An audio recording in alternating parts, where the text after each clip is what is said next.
Well, Beverly Hills was my previous name when I was first started out.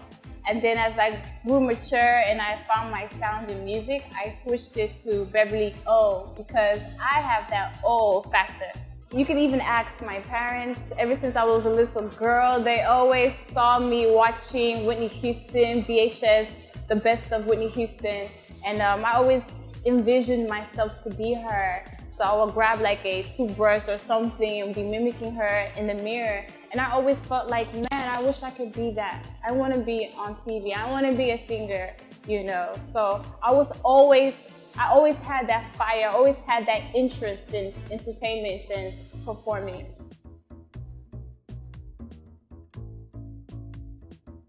No, I mean, in my early years, no, because growing up in America, all that you're seeing are like American artists. So like as I was growing up, I didn't really was into Afro music, you know, besides Flavour, which my dad used to always play his CD. So besides him, Sade, you know, the likes of her, that's all I was really like listening to. But before I moved to Nigeria, I was into American music.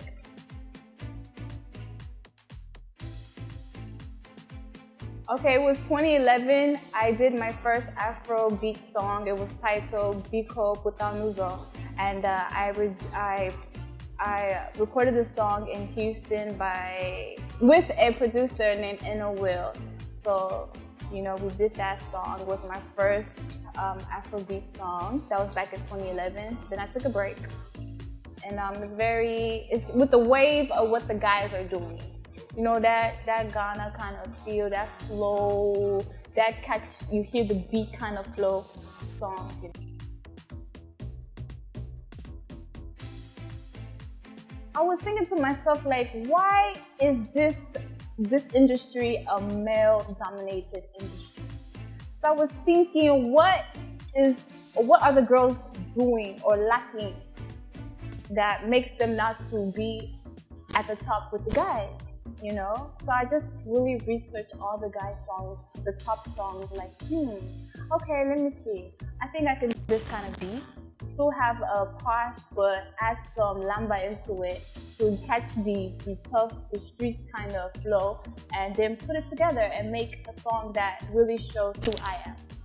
So I wanted to ride the wave of the guys, you know. Sometimes you just gotta sit back, really, you know, research your music, hear the sound, and study what really will make it hit. I think the girls are really pulling their weight. I think they're very serious. It's just that this is a male-dominated world, whether you like it or not. You know, I'm not gonna say that I'm a feminist or I'm anti-woman power. I'm very much woman power, but I feel like, you know, especially in an African country, the men are the top oga, you know, so you just have to make sure that you can stand on your own as a queen. And the queen will always find her position, you know.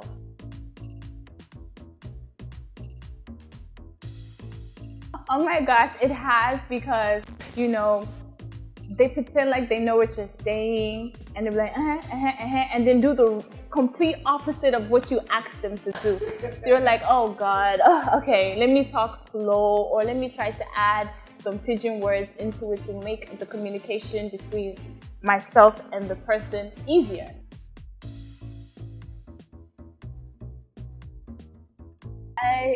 Oh boy, they feel techno bad, or he don't tie everybody's head. Oh my god. Techno, One Town, who else will do that I like? Wizkid, of course, you know, fast, everybody. My people will.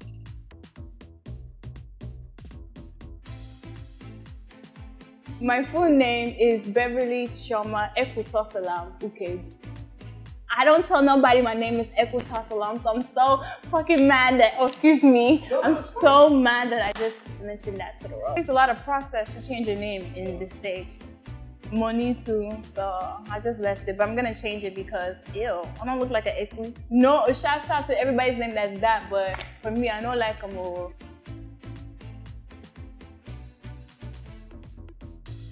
Oh, Well, it was a bittersweet relationship. I met him back in 2011 or 12, the ending of 2012. He performed at a show in Texas. He's still where I'm from, and I opened up for him. We met during rehearsals, and then we were together ever since that time or whatever. So after we met or whatever, around like 3 weeks later, he flew me out to Nigeria, and then we went to Enugu, and I met his parents, and they proposed to me at Toscana. I was like, okay. I didn't know why he was taking me to his parents so quickly. My mom was like, just make sure you're wearing something that's cover yourself. Make sure you say yes ma, no ma, or sa and all that stuff. I'm like, okay, why are you guys like overreacting? I have my aunties calling me to like fool me. I didn't really know what he was planning. It was really out of my mind. So when he proposed to me, he was like, will you marry me? I love you, da da da da da. And I said, yeah. Yeah, this was like, I think it was either 2011, we met in December when we had, and then we got engaged in January.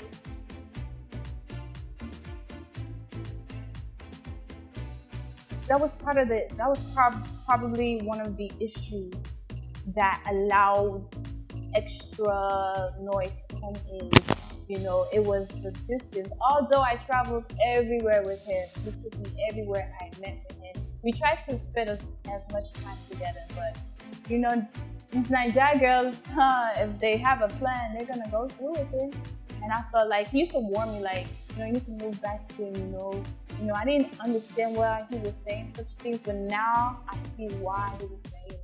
It's really good that a woman is always close to her man, because men are so weak. Oh my gosh, you guys are so weak. A lot of men are weak to women. God, who made Adam eat that apple? It was Eve. So we have power of persuasion, the right girl. So I felt like, and then God wasn't really in the relationship as well. I think that if we really had a solid foundation with God as well, things would have worked,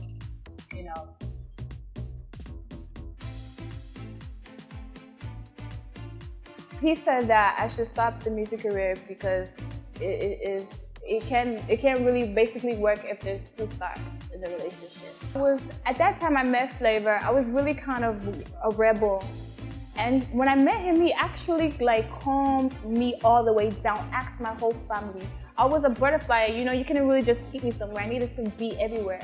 I traveled, like around the United States, for my music. So when I met him, I felt like, okay, now my life has some kind of balance, or now things are really making sense. So I just calmed down. I met him. I was like, he was doing well at the time. He was doing well. So I felt like, okay, maybe this is what God wants for me, to settle down, be a wife, a mother, take care of the home front, probably open a business or something. But deep inside, I wasn't happy with that at all. I felt like I was cheating myself.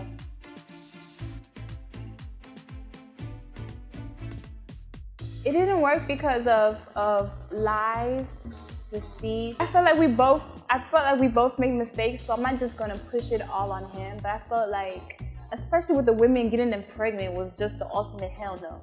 I couldn't deal. Yeah, especially people that I asked him. I said, why is this person like acting like this towards you? And he will give me an answer like, oh, she's just doing a video. And then the next thing, the girl's pregnant. I'm like, I can't deal with this. I'm cheating myself. I'm not really being true to me. And I feel like any woman should not just settle. For what? For some money? For what? To say I'm such and such? No. Do your own thing, boo. So that's what I felt like. I said I couldn't do it no more. So I just, in my heart, after the second child, I just said, what, I'm done with him. We're engaged, yeah. I could say yes if I want to get married. It's not my father that would tell me to go and say yes. But in Nigerian culture, your father has to meet the guy and all that kind of stuff to do the traditional marriage. You need your dad's blessing, So my dad refused for the first year. My dad was like, no. He wanted me to finish school. Flavour's a musician. You know how they are. And so, like, towards the second year, my dad finally agreed to meet with him. But by then, he was already just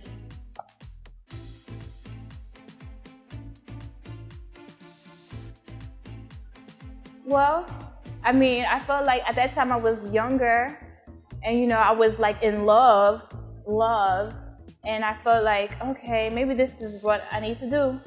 You know, maybe this will go right. Maybe something finally will go right in my life, because then, like I said, I was a rebel. I was all over the place. I wasn't really serious. I was just, you know how your younger years, you're like, oh, I was finding myself. So from there, I felt like, I wish I didn't do that. I wish I kept it going. I wish I didn't just back out and just hid.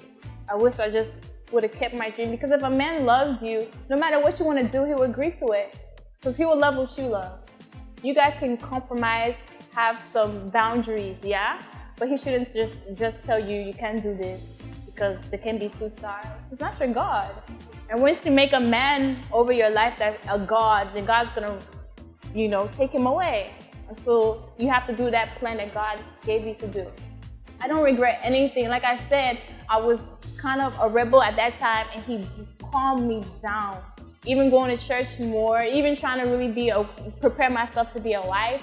I learned how to cook food, because you know, you need to make sure your Nigerian man is belly is full. You need to make sure he's eating sweet soup and all that stuff. Even his parents, his mom, even like opened my eyes. You know, you have to really learn to accommodate the parents as well, take them as your own. You know, that first time I went to Enugu, you know, I didn't know how to act. Now I know how to act with a Nigerian mother, how to properly behave in her presence, even outside her presence. You know, I learned so much. It was a great experience. I never regret that relationship. It just happened. You know, some people are just seasonal. I mean, now it's like, no, we don't really talk at all. I think it's best that way. The last time we talked, we just sat down. I told him everything I felt, you know, during the relationship and all the wrongs, and we just settled it there, you know. That's it. No hard feelings. I wish him best. I pray happiness for his life, his beautiful children. He knows how I am. He knows that I'm not that type of person, especially when it comes to beautiful kids that didn't have a choice. You know, I'm not like that. So.